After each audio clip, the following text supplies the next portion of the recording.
Hello and welcome to Everyone Dies, the podcast where we talk about serious illness, dying, death, and bereavement.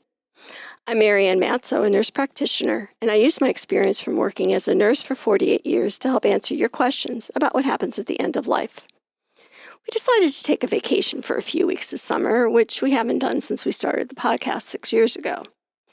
Today, we have a quickie podcast about how to eat in order to nurture your microbiome. And as a bonus, we're including a re-release of our podcast about the microbiome, where you will hear all the specific details about it.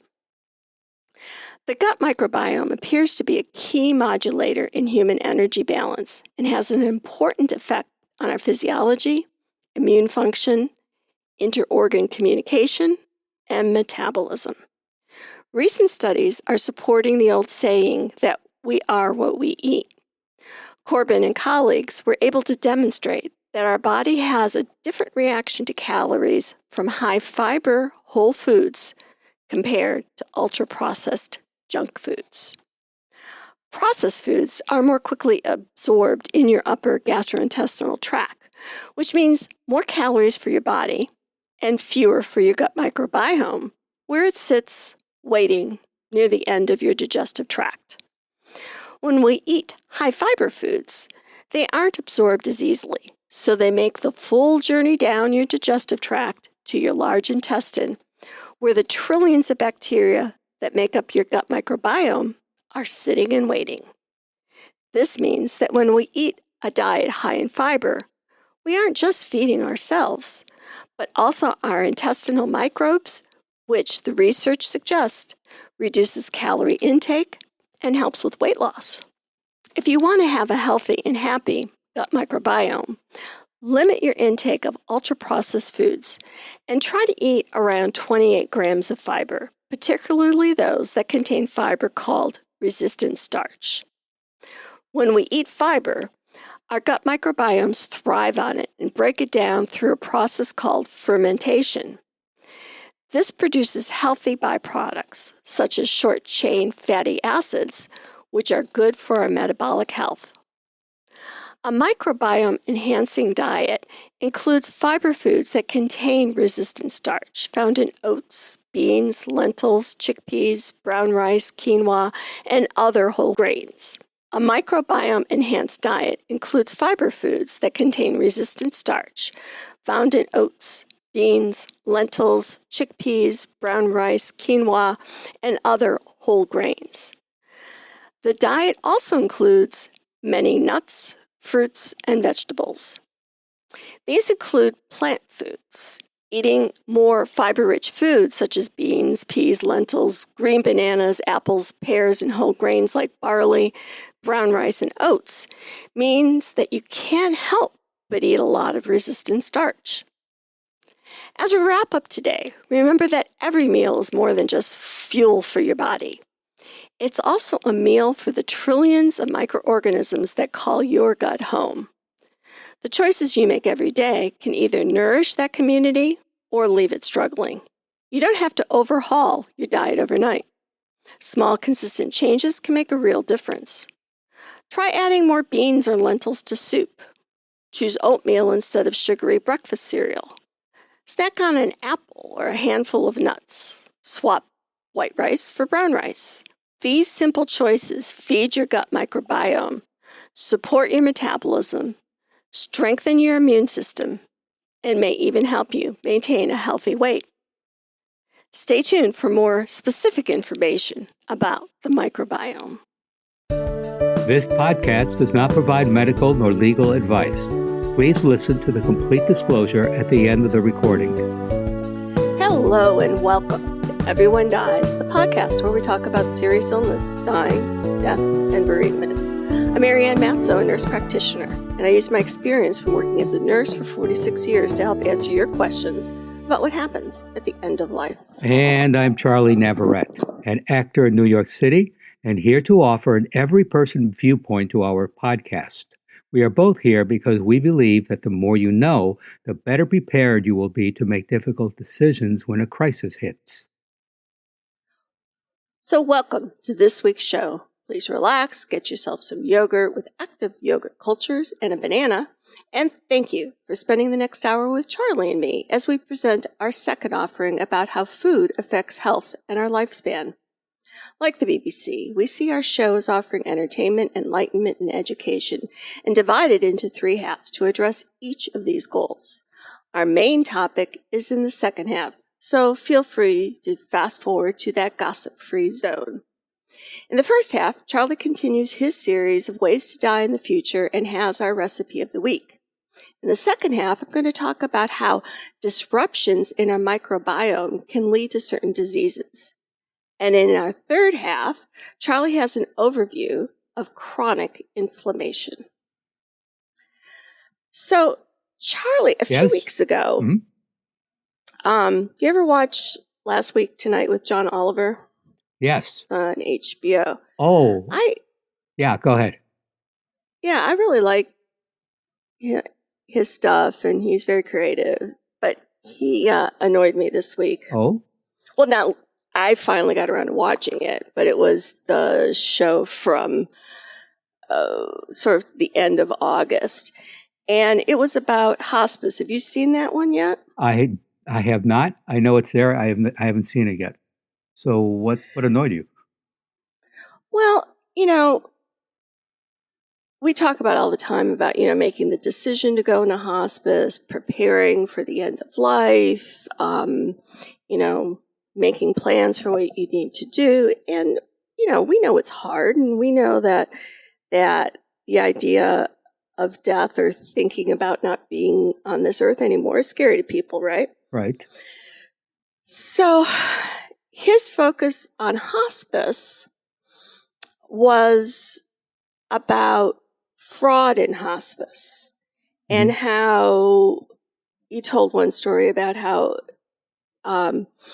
people, like hospice recruiters, I don't know if that's what they're called, but they, would drive down the street, and if they see an old person sitting on the porch in a wheelchair, they'll stop and say, there's a service that you can get with your Medicare that'll cover, all your medicines and this and that.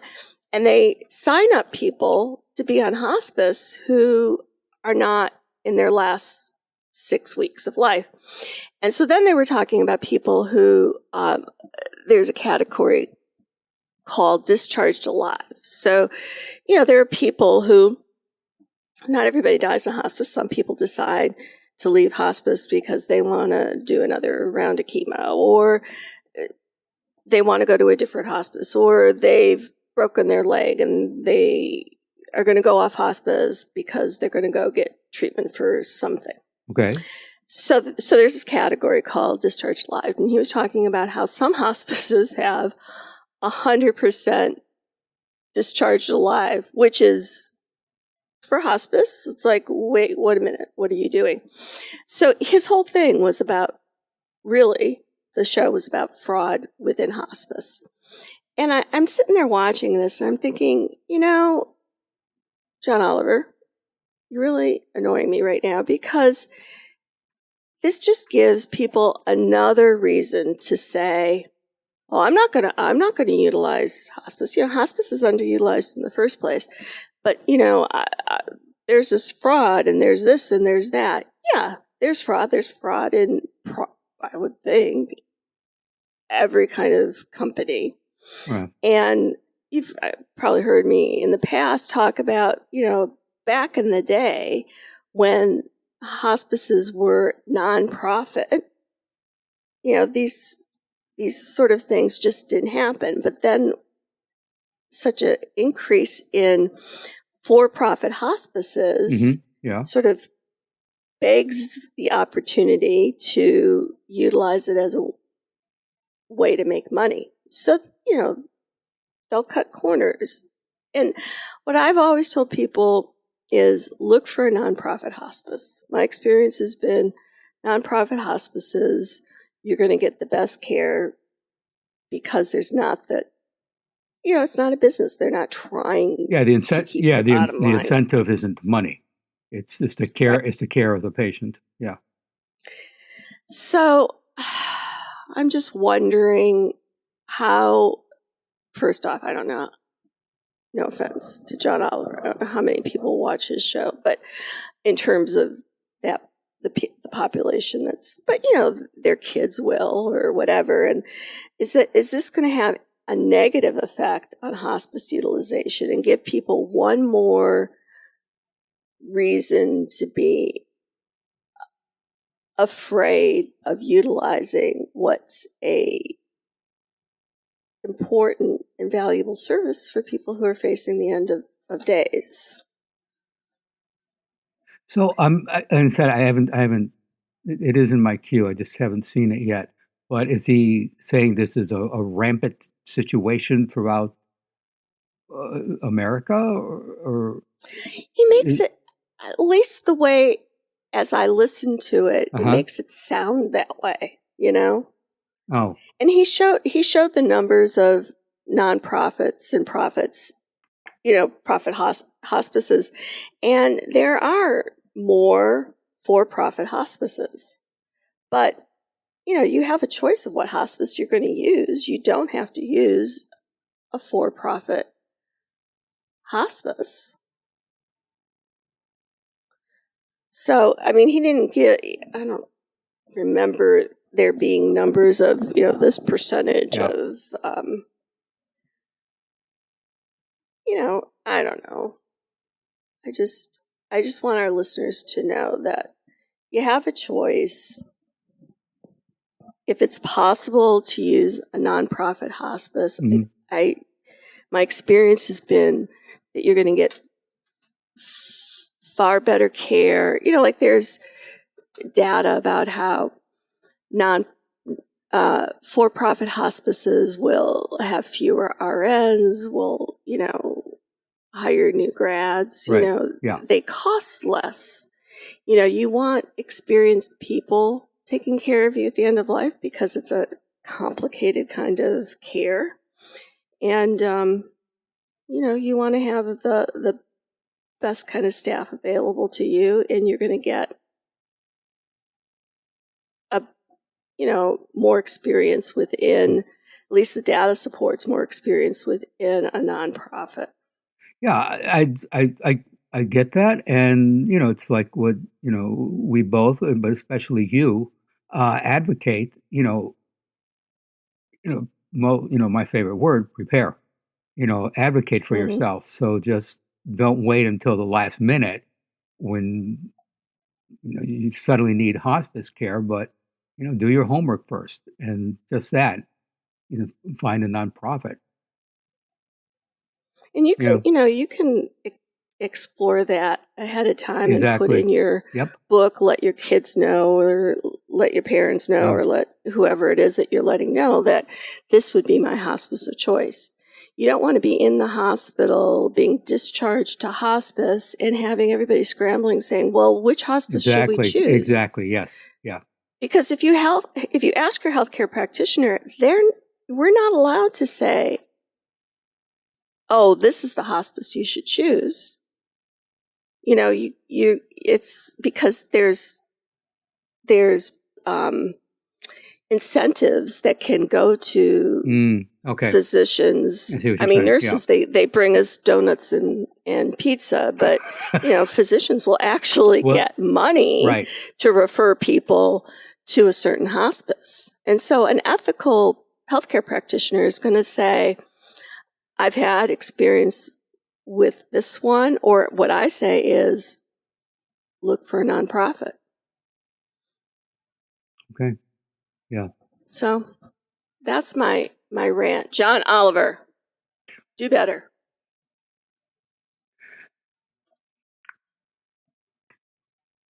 So remember. Why are you laughing at? Why are you laughing at me? No, I'm just smiling because every week, I say, take, do this, apart from your expertise. Every day, every week when I introduce myself, that's the thing I always say. We're here because, the better prepared, a listener is in advance, before a crisis hits, the better prepared you will be when a crisis hits. That's why I'm smiling. We say this every week, and here's a perfect example. You don't want to be, suddenly sick, you have to go into hospice, and you don't know what you're getting yourself into, or that your family or friends or whomever don't know what they're getting themselves into. You got to prepare. Difficult Check it out. conversations with many people, but you have to do this in advance so you're ready. That's why I'm smiling. Wow. So there you have it, folks. Yeah. Yeah.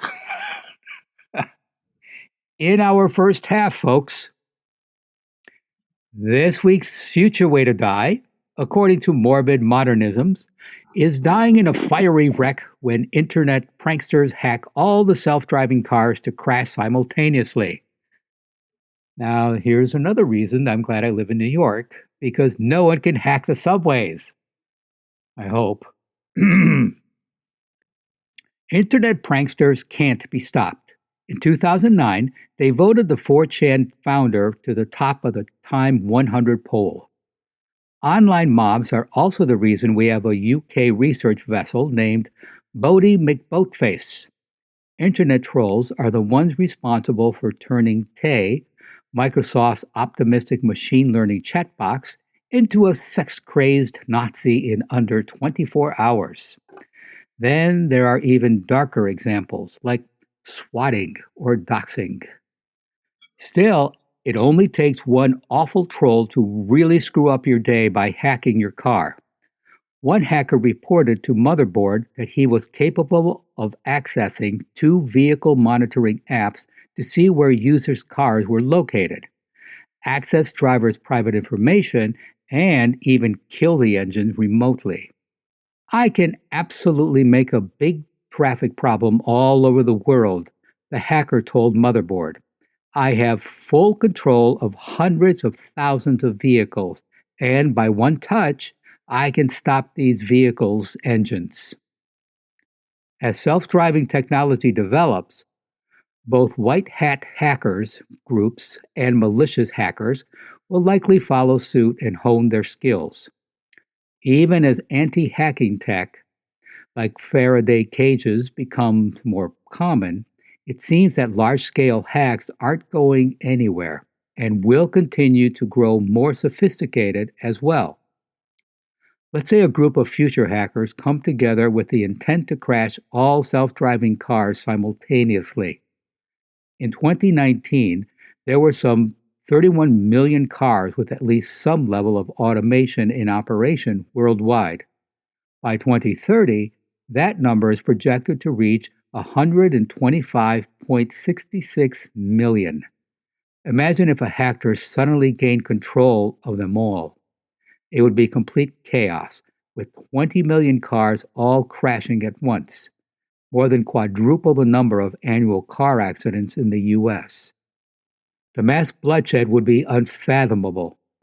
Aside from massive pileups, T-bone collisions, and driving off bridges, every cyclist and pedestrian would be in danger, even the Boy Scout helping Grandma across the street. The couple non-autonomous drivers left panicked. Someone inevitably hits you, but your airbag has been hacked too. Not a great way to go. All the self-driving ambulances won't be able to get to you, or the autonomous hearses. And you thought autonomous cars were supposed to be safer. Silly you. Now, our recipe this week is for strawberry oatmeal bars, rich in vitamin C and antioxidants like anthocyanin compounds and ellagic acid. Strawberries can help keep you healthy by reducing inflammation and oxidative stress. Strawberries also contain fiber, manganese, potassium, and folate, and help you maintain balanced blood sugar levels since they are a low glycemic fruit. That is, they don't spike your blood sugar level when you eat them, which is great if you have weight loss goals. For the strawberries, look for deep red, fully ripe berries. The deeper the hue, the higher the concentration of anthocyanin antioxidant compounds. The people at your next funeral lunch never need know that you are looking out for their health. Bon appetit! Please go to our webpage for this week's recipe for strawberry oatmeal bars and additional resources for this program. Everyone Dies is offered at no cost, but is not free to produce. Please contribute what you can. Your tax-deductible gift will go directly to supporting our nonprofit journalism so that we can remain accessible to everyone. You can donate at www.everyonedies.org. That's every, the number one, dies.org. Or at our site on Patreon, www.patreon.com, and search for Everyone Dies. Marianne? Thanks, Charlie. Last week we started our series about factors that contribute to your health and our discussion about our microbiome. I think it would be helpful to listen to that podcast as well as the one about inflammation to set the stage for this week's talk. To very briefly recap, our gastrointestinal tract are made up of trillions of microbes. These living cells make up our microbiome, which is made by our DNA, the external environment, and our diet. The microbiome's makeup is unique to each individual and not only gives information about our current health status, including our emotional well-being, but also how well we will age and the likelihood of developing chronic diseases in later life. Your intestinal tract is your largest immune system organ. About 80% of your immune-producing cells live there. When the gut microbiome is not balanced, disease risk is higher. A gut that's rich in healthy bacteria may help reduce the risk of inflammatory diseases such as inflammatory bowel disease, irritable bowel syndrome, obesity, and colon cancer. There are research findings that indicate how an unhealthy microbiome can cause diseases. The gut microbiome has been referred to as the last undiscovered human organ. Microbes within the human gut have significant effects on human health and immune function due to their closeness to the immune environment within the gastrointestinal tract. The diseases linked with the gut microbiome are distinguished by continual low-grade inflammation. The gut microbiome plays a significant role in triggering or calming the immune system's inflammatory responses.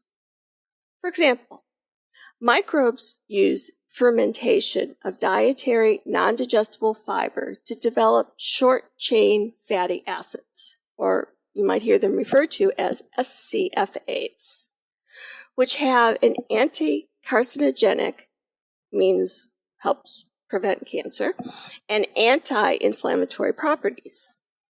An essential balance of the microbiome either keeps the immune system in balance or impairs immune function, triggers inflammation, and our bodies then become diseased. Nurse authors Clark, Butler, and Wilson published an article highlighting 5 diseases known to be associated with an unhealthy gut microbiome, which are the heart, type 2 diabetes, cancer, allergies, and mental health. Our diet has a major influence on our microbiome, especially Western diets that are high in animal fat, low in fiber, high fat, high carbohydrates, and high calories. This type of diet creates an ineffective and unhealthy microbiome, and an unhealthy microbiome leads to an unhealthy body and disease. Research study findings indicate that there is a strong association between the health of the heart and the gut microbiome. An imbalance of healthy and unhealthy microbes and their function is known as gut dysbiosis. Dysbiosis results in increased frequency of hardening of the arteries, inflammation, obesity, and insulin resistance, as well as high cholesterol levels. About 1/4 of the body's cholesterol level comes from what we eat. The liver produces the rest. Cholesterol, essential for life, supports the function and structure of cell membranes. We need cholesterol to make hormones, bile acids, and vitamin D because bile acids aid cholesterol absorption, creation, and excretion. They also assist in the absorption of fats, nutrients, and fat-soluble vitamins and play a direct role in the body's management of glucose, fats, and energy metabolism. The presence of gut microbes helps to preserve and safeguard these bile acids. So, symbiosis alters the body's cholesterol balance and affects serum cholesterol levels. A gut microbiome with plenty of lactobacilli and bifidobacterium has been specifically associated with a lower cardiovascular risk. Researchers have linked the presence of trimethylene N-oxide, which the abbreviation is TMAO, with an increased risk of heart disease. TMAO is a toxic product produced by gut bacteria in the digestion of red meat, eggs, and deep-sea fish. Increased production of TMAO changes fat levels and leads to an increased risk of coronary artery disease. Lactobacilli and bifidobacterium reduce the making of TMAO. Short-chain fatty acids made in the colon by good bacteria in the gut because of carbohydrate and fiber fermentation enable the production of fats, sugar use, and the inflammatory response, and inhibit the growth of bad bacteria such as Salmonella and E. coli.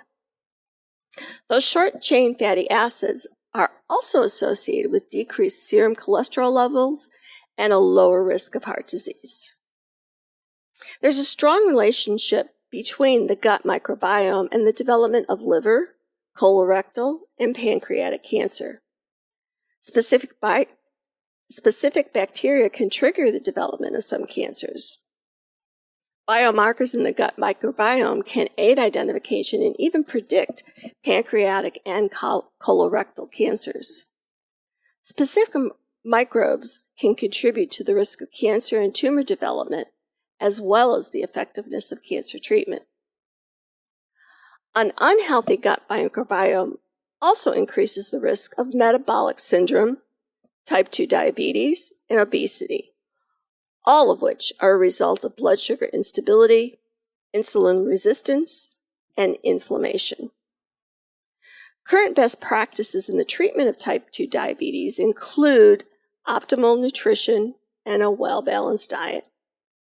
Fiber-rich diets and polyphenols, which are in berries, nuts, and olives, can benefit the microbiome composition by reducing inflammation, decreasing insulin resistance, and elevating glucose and insulin levels. Research findings suggest a role for gut microbiome in the development of allergic conditions. An imbalance in the gut microbiome has been linked to increased risk of conditions such as asthma, itchy dry skin, psoriasis, and eczema. Probiotic therapy can help decrease inflammation and may assist in the treatment of allergic asthma. Research has found that administering probiotics in combination with conventional asthma therapy helps to ease asthma symptoms. There's a theory called the hygiene theory, which developed out of observing that children from large households have lower allergy rates, suggests that the lack of exposure to a variety of microbes increases the risk for developing allergic conditions. Mom's prenatal exposure to pets, living in rural environments, and delivering the baby vaginally are all associated with reduced allergies in the children. So, the 5-second rule of dropping food on the floor and then eating it might in fact be onto something. Send your kids out to play in the dirt.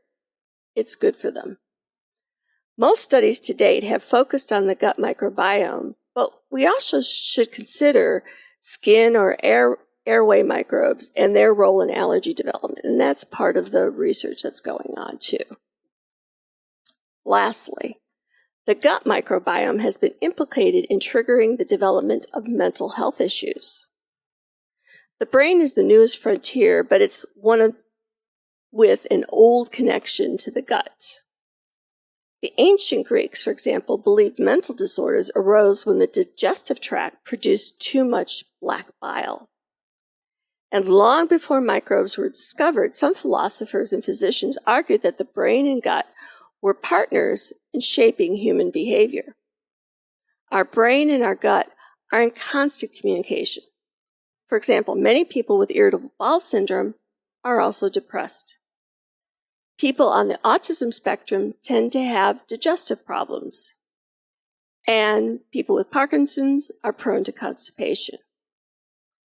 Researchers have also noticed an increase in depression in people taking antibiotics, but not for people who take antiviral or antifungal medications that leave the gut bacteria unharmed.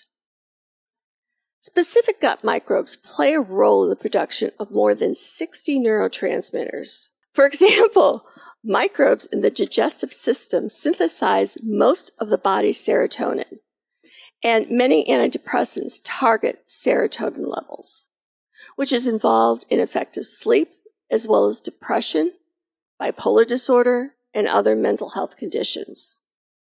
And dopamine is the neurotransmitter involved in schizophrenia.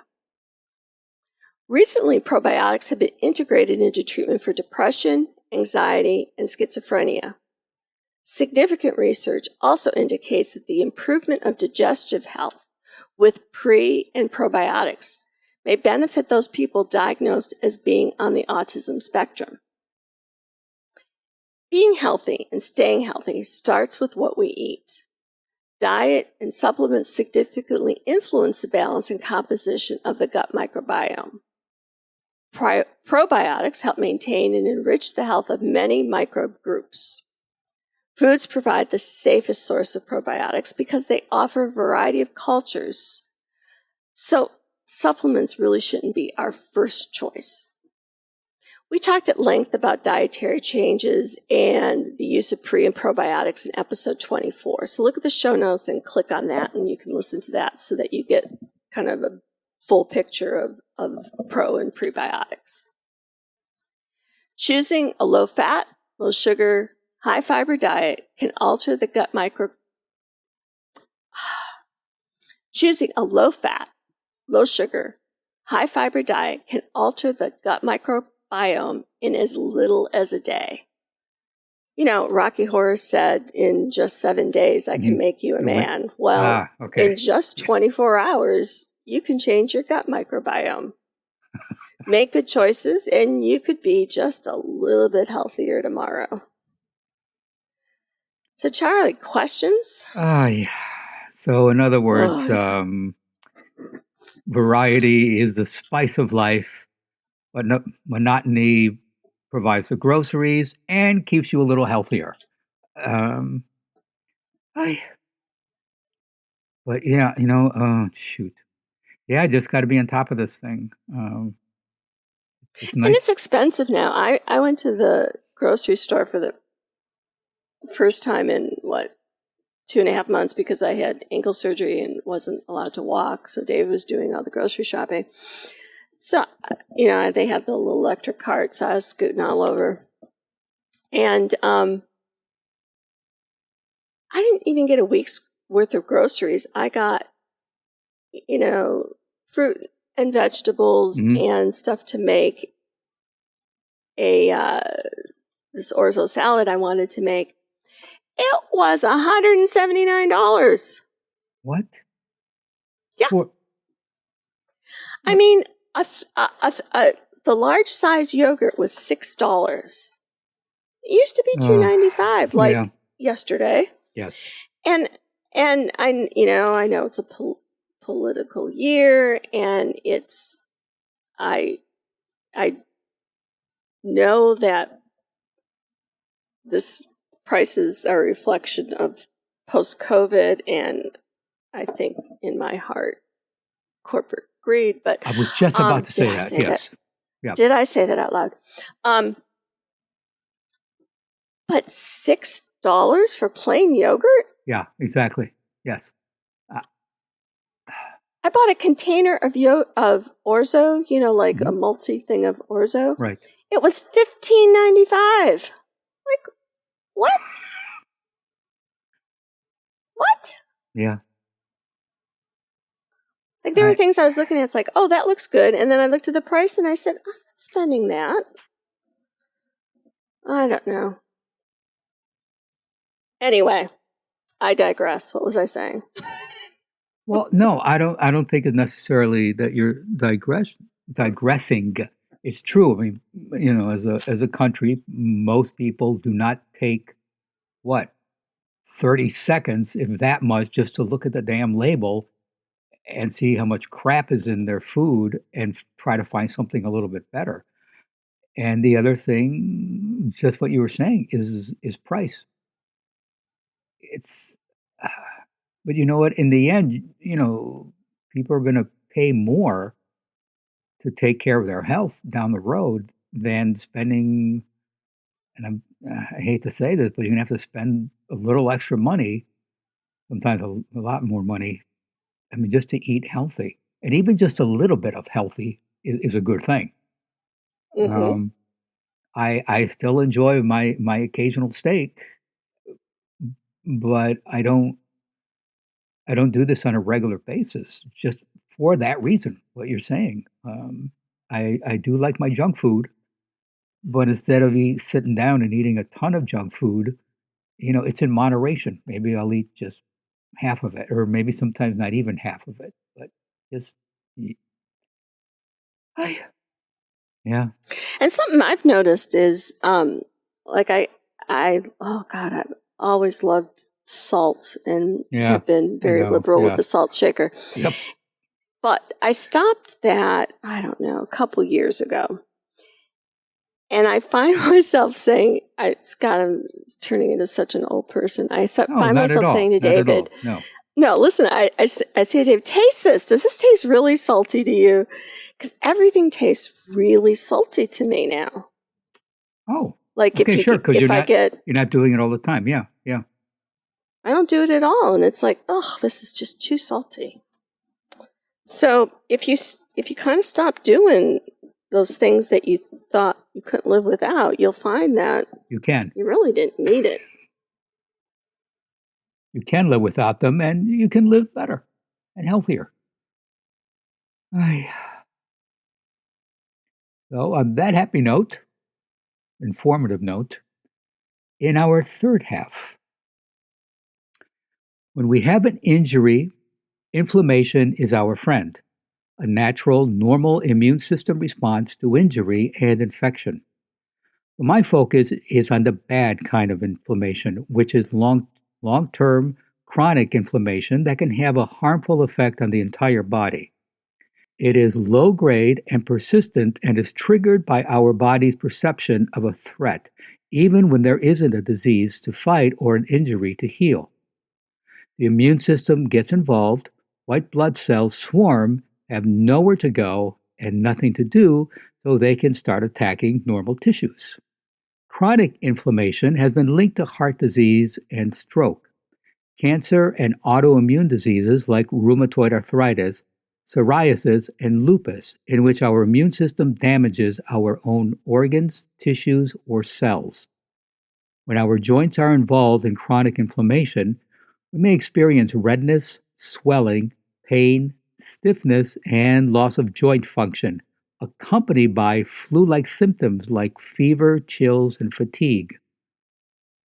We are not always aware that chronic inflammation has affected our internal organs because many of our organs do not contain nerves that sense pain.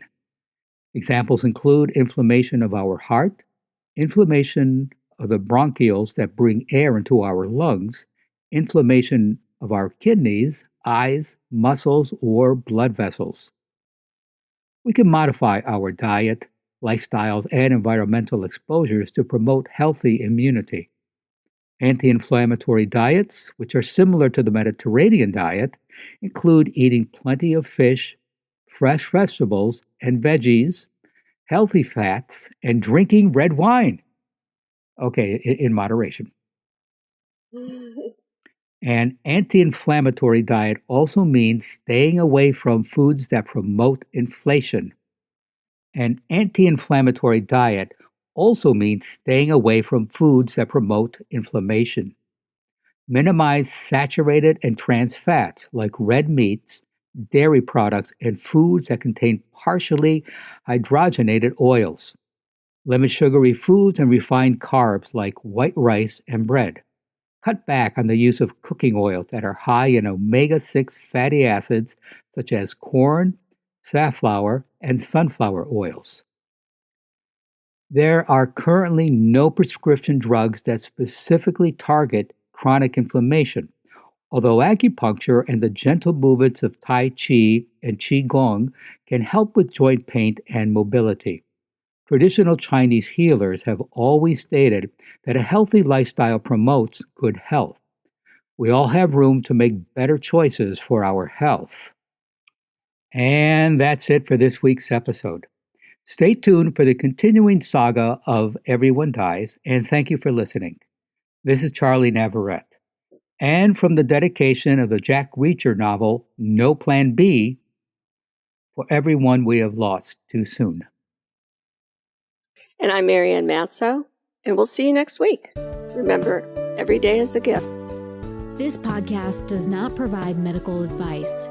All discussion on this podcast, such as treatments, dosages, outcomes, charts, patient profiles, advice, messages, and any other discussion are for informational purposes only and are not a substitute for professional medical advice or treatment. Always seek the advice of your primary care practitioner or other qualified health providers with any questions that you may have regarding your health. Never disregard professional medical advice or delay in seeking it because of something you have heard from this podcast. If you think you may have a medical emergency, call your doctor or 911 immediately. Everyone Dies does not recommend or endorse any specific tests, practitioners, products, procedures, opinions, or other information that may be mentioned in this podcast. Reliance on any information provided in this podcast by persons appearing on this podcast at the invitation of Everyone Dies or by other members is solely at your own risk.